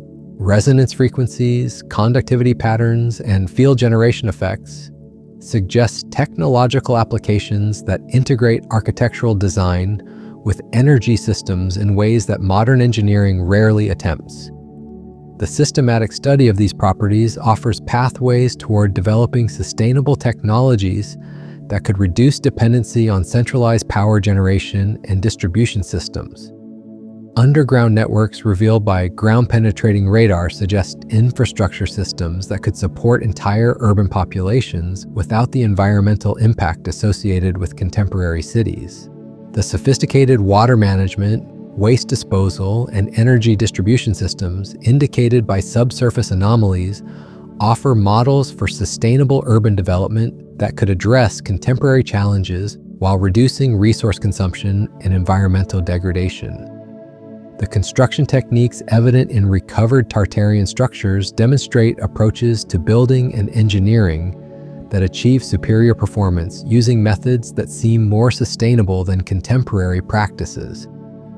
The precision, durability, and efficiency of these historical approaches suggest that modern construction technology may have developed along pathways that prioritize short-term economics over long-term performance and environmental sustainability. The organizational capabilities required to coordinate the construction of extensive Tartarian infrastructure systems suggest social and economic arrangements that differ significantly from the hierarchical, centralized models that characterize contemporary civilization. The evidence points toward decentralized, collaborative approaches to large-scale projects that might offer alternatives to current systems that concentrate power and resources while creating dependency and inequality. As investigation into buried Tartarian civilization continues despite institutional obstacles and deliberate suppression, the accumulated evidence increasingly challenges fundamental assumptions about human development, technological progress, and social organization. The discovery suggests not just a lost chapter in human history, but alternative pathways for human development that might offer solutions to contemporary challenges while reducing the environmental and social costs associated with current technological and economic systems. The recovery of Tartarian knowledge requires not just technical investigation, but social and institutional changes that would allow suppressed capabilities to be developed and implemented for broad human benefit rather than narrow institutional control. The evidence suggests that such capabilities once existed and functioned successfully before being systematically destroyed and suppressed through processes that continue to influence contemporary technological development. The mud flood mystery reveals patterns of knowledge suppression that extend far beyond simple historical revision to fundamental questions about how human societies develop and maintain technological capabilities. Understanding these processes becomes crucial for recognizing similar patterns in contemporary society and developing strategies for preserving and recovering knowledge that might otherwise be lost to future generations. The investigation continues as new evidence emerges through construction projects, independent research, and technological advances that make suppressed information increasingly difficult to contain. Each discovery adds to the growing understanding that beneath the accumulated layers of institutional denial and deliberate concealment lies evidence of human capabilities that could transform our approach to energy, construction, urban planning, and social organization. The buried architecture of the Tartarian civilization stands as testimony not just to what was achieved in the past, but to what might be possible in the future if we possess the wisdom to learn from recovered knowledge and the courage to implement capabilities that serve human flourishing rather than institutional control. The evidence suggests that the advanced technologies and sustainable social arrangements that contemporary civilization desperately needs may already have been developed, tested, and proven successful before being buried beneath layers of systematic suppression and collective amnesia. The question that emerges from this investigation is not simply what happened to Tartarian civilization, but whether contemporary society will choose to recover and implement the capabilities that evidence suggests were once successfully developed and utilized. The patterns visible in historical suppression continue to influence contemporary technological development, but growing awareness of these processes creates opportunities for alternative approaches that might recover suppressed knowledge while developing it in ways that serve broad human needs rather than narrow institutional interests. The story of Tartaria and the mud flood represents more than historical mystery or archaeological curiosity. It reveals the ongoing struggle between human potential and the forces that seek to constrain and control that potential for institutional advantage. The recovery of buried knowledge becomes not just an academic exercise, but a crucial step toward developing technological and social capabilities that could address contemporary challenges while creating more sustainable and equitable arrangements for human civilization.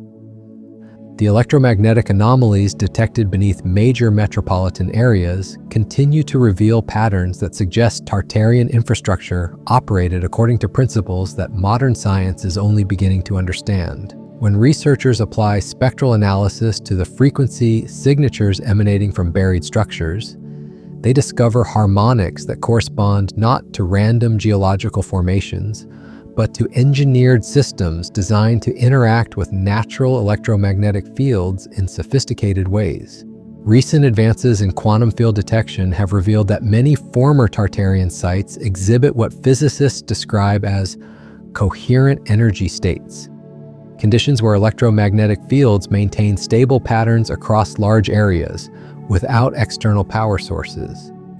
These phenomena violate conventional understanding of energy dissipation and suggest that Tartarian builders possess knowledge of zero-point energy extraction or other advanced physical principles that mainstream science considers theoretical at best. The mathematical relationships embedded in the geometric layouts of buried Tartarian cities reveal sophisticated understanding of sacred geometry, harmonic resonance, and astronomical cycles. When researchers map the positioning of major architectural elements across entire urban complexes, they discover patterns that encode complex mathematical constants, planetary orbital relationships, and cosmic cycles spanning thousands of years.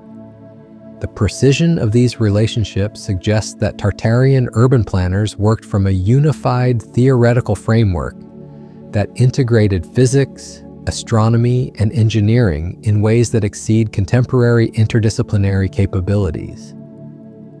Acoustic analysis of buried chambers reveals that many Tartarian structures were designed as massive resonant systems, capable of amplifying and focusing sound waves across frequencies ranging from subsonic to ultrasonic.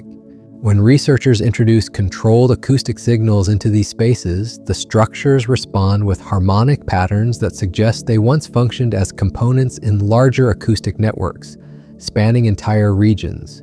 The sophistication of these acoustic properties implies understanding of wave mechanics and resonance physics that wouldn't be formally recognized by mainstream science until the 20th century. The discovery of crystalline matrices embedded within Tartarian building materials has revolutionized understanding of how these structures achieve their remarkable electromagnetic properties. These crystals, arranged in precise geometric patterns throughout the architecture, function as natural semiconductor networks that could theoretically store, process, and transmit information without external power sources. The complexity of these crystalline arrangements suggests that Tartarian builders understood principles of solid-state physics and quantum mechanics that modern technology has only recently begun to explore. Water management systems revealed through ground-penetrating radar show that Tartarian cities incorporated hydrological engineering that achieved remarkable efficiency through biomimetic design principles. Underground aqueducts follow patterns that mirror natural watershed systems while incorporating geometric elements that create vortex flows and structured water states. These systems appear to have purified and energized water supplies while simultaneously generating electrical potential through hydroelectric processes that modern engineering rarely attempts to integrate at urban scales. The metallurgical analysis of recovered Tartarian artifacts continues to yield surprising results that challenge conventional understanding of historical manufacturing capabilities. Spectroscopic examination reveals alloy compositions that achieve properties superior to modern equivalents while using production techniques that seem more sustainable and energy efficient than contemporary industrial processes. The molecular structures of these materials suggest manufacturing methods that manipulated matter at atomic levels through processes that combine chemistry with energy field manipulation. Transportation infrastructure buried beneath former Tartarian territories shows evidence of systems that operated through electromagnetic levitation and wireless power transmission rather than mechanical contact and fossil fuel combustion.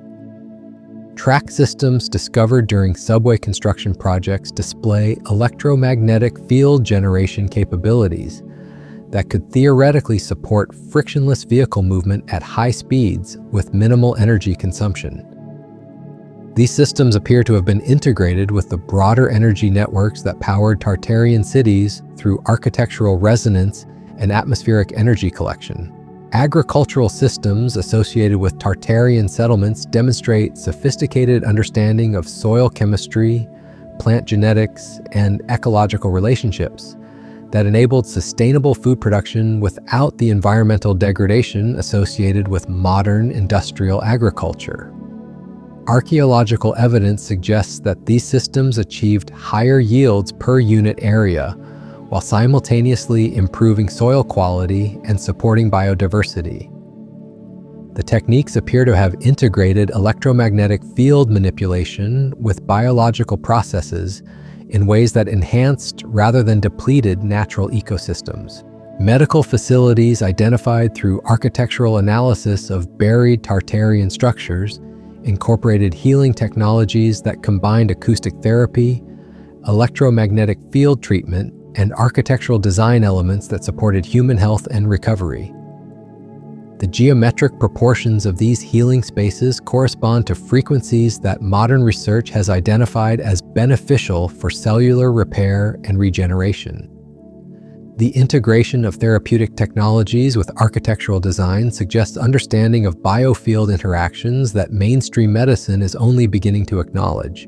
Educational institutions within Tartarian cities appear to have been designed around pedagogical principles that integrated intellectual development with sensory experience and consciousness expansion. Classroom spaces incorporate acoustic properties that enhance learning and memory formation, while architectural elements create environments that support different types of cognitive activity. The sophistication of these educational environments suggests understanding of human psychology and neuroscience that exceeded what conventional histories attribute to pre-industrial civilizations. Astronomical observatories integrated into Tartarian urban planning demonstrate knowledge of celestial mechanics that enabled precise prediction of cosmic cycles extending thousands of years into the future. These facilities appear to have served not just scientific observation, but practical applications including agricultural timing, energy system optimization, and social coordination based on natural rhythms. The integration of astronomical knowledge with practical urban management suggests a holistic approach to civilization that modern societies have largely abandoned. The artistic and cultural elements recovered from Tartarian sites reveal aesthetic principles that integrated beauty with functionality in ways that enhance both individual well-being and social cohesion. Decorative elements serve not merely ornamental purposes, but incorporated geometric patterns and symbolic systems that encoded technical knowledge while creating environments that supported human psychological and spiritual development. The integration of art with technology suggests cultural values that prioritized human flourishing alongside technical achievement.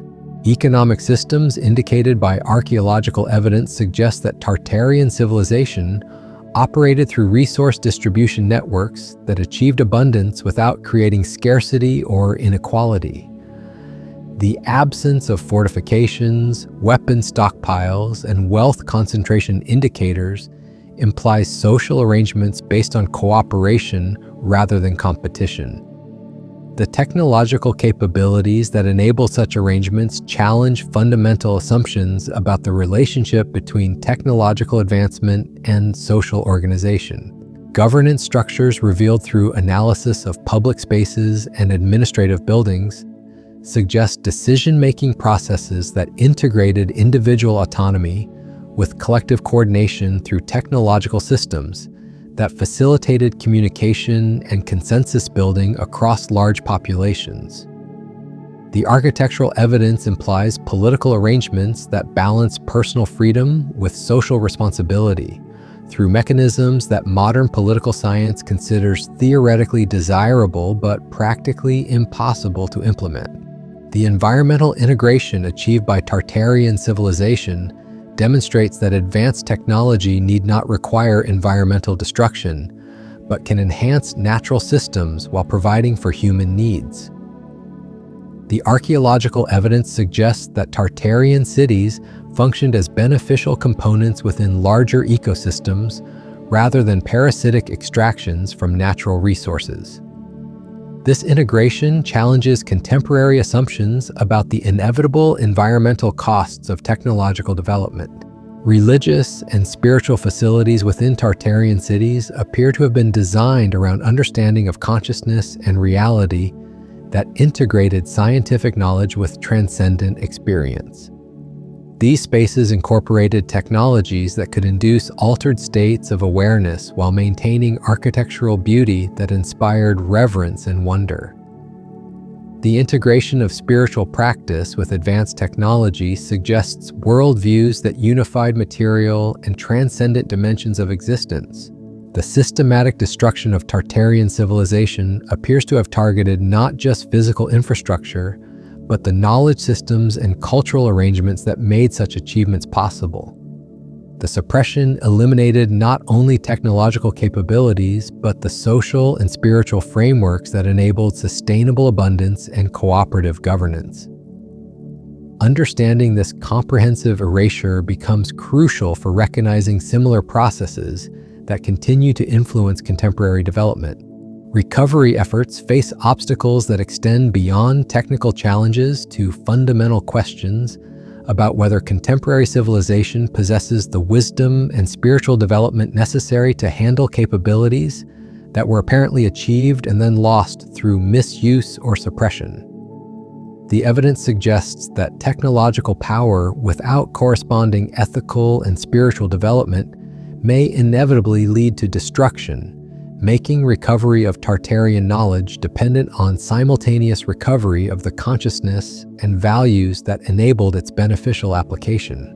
Modern attempts to reconstruct Tartarian technologies encounter resistance not just from institutional constraints, but from the fragmented nature of contemporary knowledge systems that separate science from spirituality, technology from ecology, and individual development from collective well-being. The holistic approach that apparently characterized Tartarian civilization requires integration of disciplines and perspectives that modern academic and industrial structures actively discourage. The implications for contemporary civilization become increasingly urgent as current technological and social systems approach apparent limits in their ability to provide sustainable abundance while maintaining environmental stability and social cohesion. The evidence suggests that alternative approaches were once successfully implemented and could potentially be recovered and adapted for contemporary circumstances if sufficient wisdom and commitment could be mobilized to overcome the institutional and psychological obstacles that maintain current arrangements. The investigation into Tartarian civilization reveals not just a lost chapter in human history, but a mirror that reflects the possibilities and limitations of contemporary human development. The buried evidence suggests that the capabilities modern civilization desperately needs may have already been developed, tested, and proven successful before being destroyed through processes that continue to influence contemporary technological and social development. The recovery of this knowledge requires not just archaeological investigation, but fundamental transformation of the consciousness, values, and institutional arrangements that shape human civilization. The evidence suggests that such transformation is not only possible, but may be essential for human survival and flourishing in the face of challenges that current approaches seem unable to address effectively. The story continues to unfold as new evidence emerges and understanding deepens, revealing pathways toward recovering not just lost technologies, but the wisdom and social arrangements that enabled their beneficial application. The mud flood may have buried one expression of human potential, but the knowledge and capabilities it concealed may yet rise again to illuminate possibilities for human development that transcend the limitations and conflicts that characterize contemporary civilization.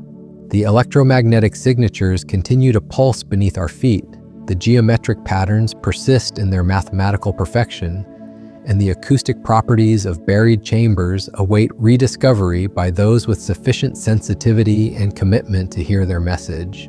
The technology exists, the knowledge endures, and the possibilities remain, hidden beneath layers of accumulated sediment and deliberate forgetting, but not entirely lost to those who possess the courage and wisdom to seek what was buried but not destroyed. The convergence of evidence from multiple disciplines paints a portrait of systematic concealment that extends into the digital age itself. When researchers attempt to compile comprehensive databases of Tartarian architectural anomalies, They encounter algorithmic suppression that seems designed to fragment and scatter information across platforms where it cannot achieve critical mass. Search engine optimization protocols consistently bury relevant content beneath layers of conventional historical material, while social media algorithms limit the reach of posts containing specific keywords related to advanced historical technologies. Digital archiving projects that attempt to preserve photographic evidence of buried structures face recurring technical failures that seem statistically improbable. Server crashes consistently affect databases containing the most compelling visual documentation, while backup systems fail at rates that exceed normal equipment failure statistics. The pattern suggests interference that operates through technical vulnerabilities rather than overt censorship, making it difficult to identify specific sources of obstruction while achieving effective suppression of accumulated evidence.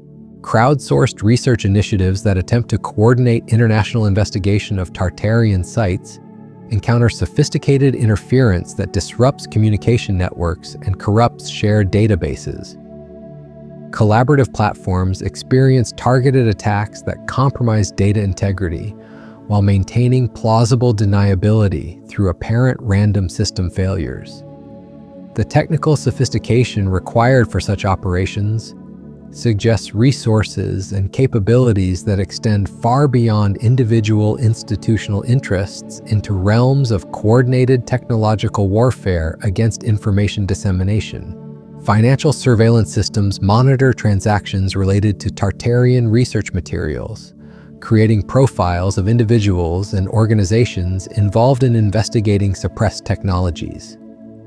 Banking algorithms flag purchases of relevant books, equipment, and travel arrangements, generating reports that feed into larger intelligence networks, tracking potential threats to established technological and economic arrangements. The intersection of financial monitoring with research surveillance creates comprehensive awareness of investigation activities while providing leverage for intervention when necessary. Patent monitoring systems track applications that might incorporate principles recovered from Tartarian investigations, ensuring that potentially disruptive technologies are identified and controlled before reaching commercial development. Intellectual property databases cross-reference research publications with patent filings to identify connections between academic investigation and commercial application. Legal frameworks governing patent approval provide mechanisms for preventing implementation of technologies that might threaten established industries while maintaining the appearance of normal regulatory processes.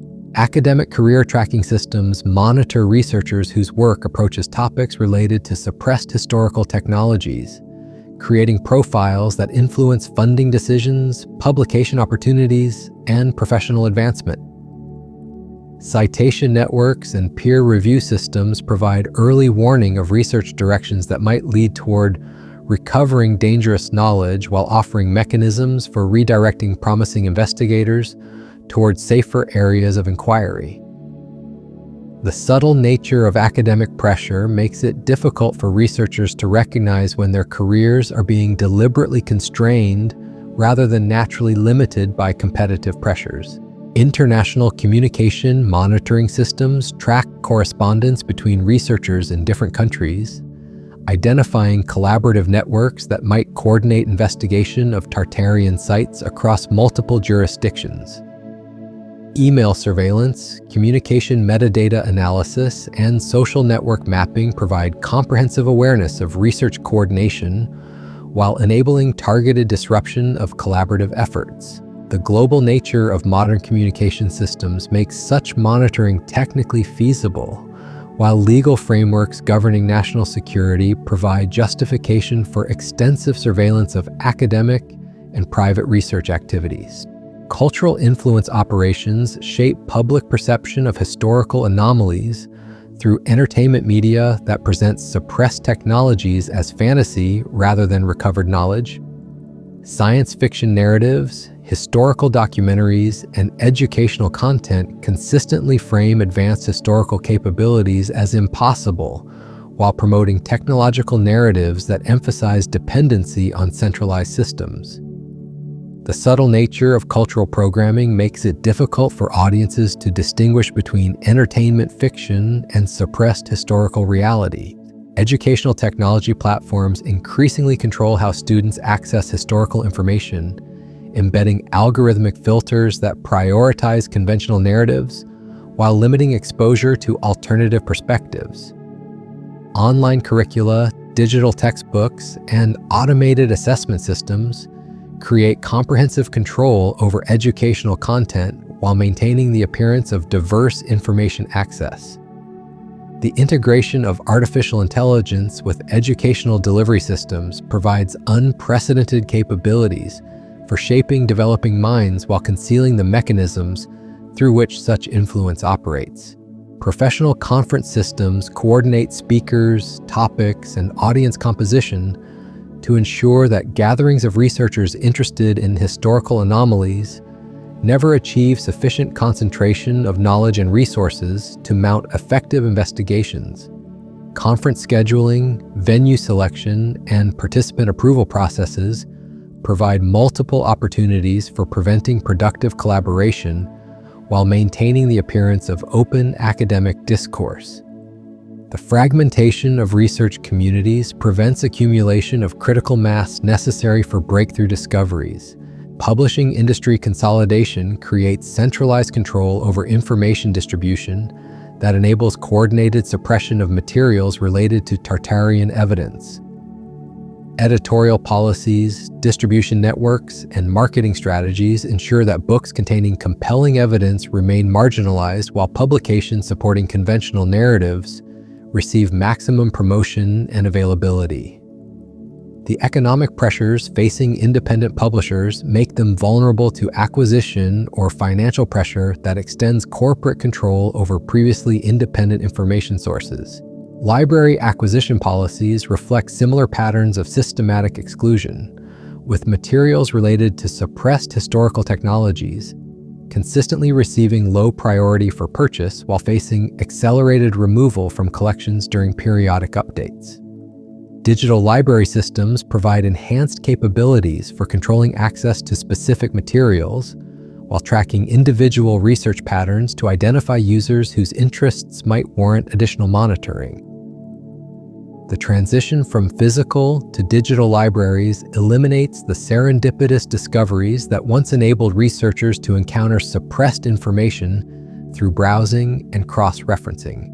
Museum exhibition policies consistently exclude artifacts that might support alternative historical interpretations, while emphasizing displays that reinforce conventional technological narratives. Curatorial decisions, educational programming, and public outreach activities create comprehensive control over how the public encounters physical evidence of historical development. The authority traditionally associated with museum presentations makes them particularly effective vehicles for shaping public understanding while suppressing recognition of anomalous evidence. Archaeological site access policies create multiple layers of restriction that prevent independent investigation of potentially significant locations, while limiting research to approved investigators whose work supports established interpretations. Permitting processes, insurance requirements, and liability frameworks provide legal mechanisms for controlling site access while maintaining the appearance of legitimate preservation concerns. The bureaucratic complexity of obtaining research permissions discourages independent investigation while ensuring that significant sites remain under institutional control. Travel monitoring systems track individuals whose movement patterns suggest interest in visiting sites associated with Tartarian evidence, creating opportunities for intervention through enhanced security screening, visa restrictions, and travel disruptions. Border control databases, airline passenger lists, and hotel registration systems provide comprehensive awareness of research-related travel while enabling subtle interference with investigation activities. The integration of travel monitoring with other surveillance systems creates detailed profiles of research activities while providing multiple intervention points. The electromagnetic signatures still pulse beneath our feet. The geometric patterns endure in their mathematical perfection. The acoustic chambers wait in silence for those with eyes to see and ears to hear. Across the world, beneath layers of accumulated earth and institutional denial, the evidence accumulates like sediment after a great flood. Each buried doorway, each impossible tower, each suppressed patent tells the same story. We are not the first to reach for the sky. We are not the pioneers of wireless energy or architectural harmony or urban planning that serves human flourishing, rather than institutional control. We are inheritors of fragments, archaeologists of our own forgotten capabilities, standing at the threshold of remembering what we once knew. The question is not whether Tartaria existed, but whether we possess the courage to excavate the truth from beneath the mud of accepted history and reclaim the technologies that could transform our world once again.